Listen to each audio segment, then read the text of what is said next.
Dear students, Assalamu alaikum.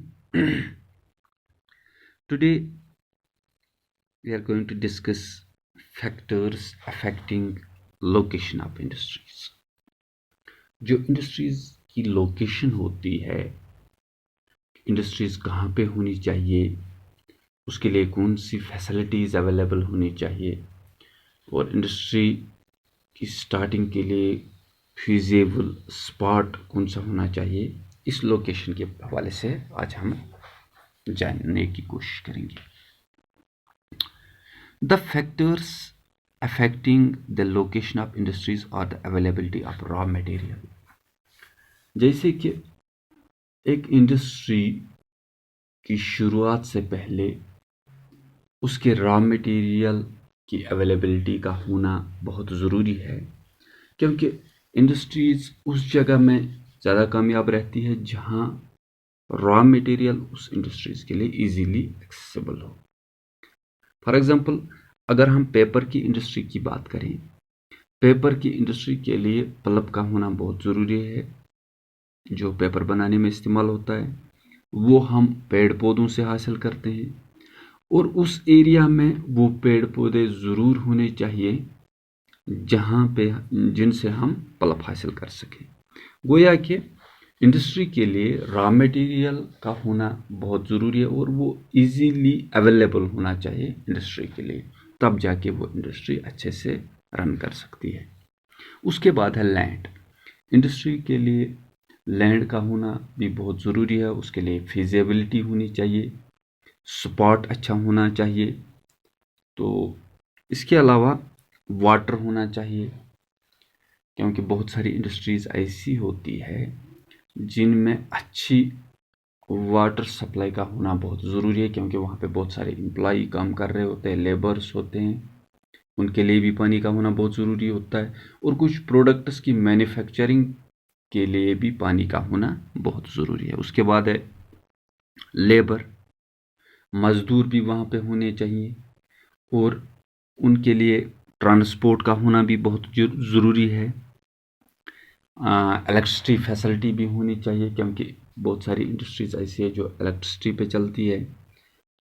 उसकी supply अच्छी होनी चाहिए और फिजिबिलिटी भी होनी चाहिए. उसके अलावा कैपिटल का होना भी बहुत ज़रूरी है. पैसा होना चाहिए जो उस इंडस्ट्री में इन्वेस्ट किया जा सके. ट्रांसपोर्ट होना चाहिए, और ट्रांसपोर्ट के अलावा मार्केट होना चाहिए. जब इंडस्ट्री प्रोडक्ट बनाती है, वो प्रोडक्ट्स इसलिए बनाती है ताकि वो मार्केट में सेल आउट हो, वो मार्केट में चलें. तो इंडस्ट्री के लिए मार्केट वैल्यू और मार्केट में उनके प्रोडक्ट्स की डिमांड का होना बहुत ज़रूरी है.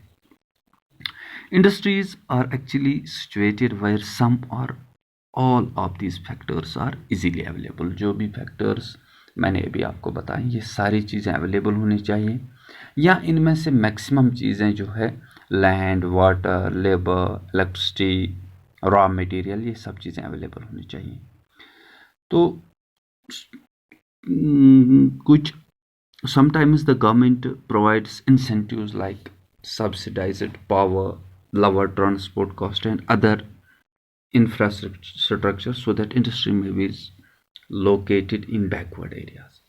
इंडस्ट्रीज को अक्सर सिटीज़ के आसपास या आउटस्कर्ट्स में एस्टेब्लिश किया जाता है, लेकिन कभी कभार गवर्नमेंट जो है वो ट्रांसपोर्ट फैसिलिटी प्रोवाइड करती है सब्सिडी रेट पे, या इलेक्ट्रिसिटी सब्सिडी रेट पे प्रोवाइड करती है इंडस्ट्री के ओनर्स को, ताकि वो बैकवर्ड एरियाज़ में इंडस्ट्रीज़ कायम कर सके. उससे क्या फ़ायदा होता है? उससे जो वहाँ के रहने वाले लोग होते हैं, लेबर्स होते हैं, एक तो उनको काम मिलता है, दूसरा ये कि उनको वहाँ पे अर्बनाइजेशन बढ़ जाती है, वहाँ का मार्केट बढ़ जाता है. उससे लोग, वहाँ के रहने वाले लोगों को, इंडस्ट्री के आसपास जो लोग रहते हैं या उस इलाके के जो लोग होते हैं, उनको उस इंडस्ट्री से फ़ायदा पहुँचता है, उनको रोज़गार मिल जाता है. तो इंडस्ट्रियलाइजेशन की वजह से डेवलपमेंट होता है, लोगों में पैसा आ जाता है, लोग डेवलप हो जाते हैं. और इसके अलावा इंडस्ट्रीज़ की वजह से ही ٹاؤن اور سٹیز بھی بن جاتے ہیں، کیونکہ جہاں پہ انڈسٹری اسٹیبلش ہو جاتی ہے وہاں پہ مارکیٹ بھی بنتے ہیں، وہاں پہ لوگ بھی رہتے ہیں، وہاں پہ لیبرز بھی رہتے ہیں. تو اس سے کیا ہوتا ہے، اس سے وہاں پہ سٹیز بن جاتی ہے اور ٹاؤنز بن جاتی ہے، اربنائزیشن زیادہ بڑھ جاتی ہے انڈسٹریز کی وجہ سے. I think that is all for today. Thank you very much for watching this video.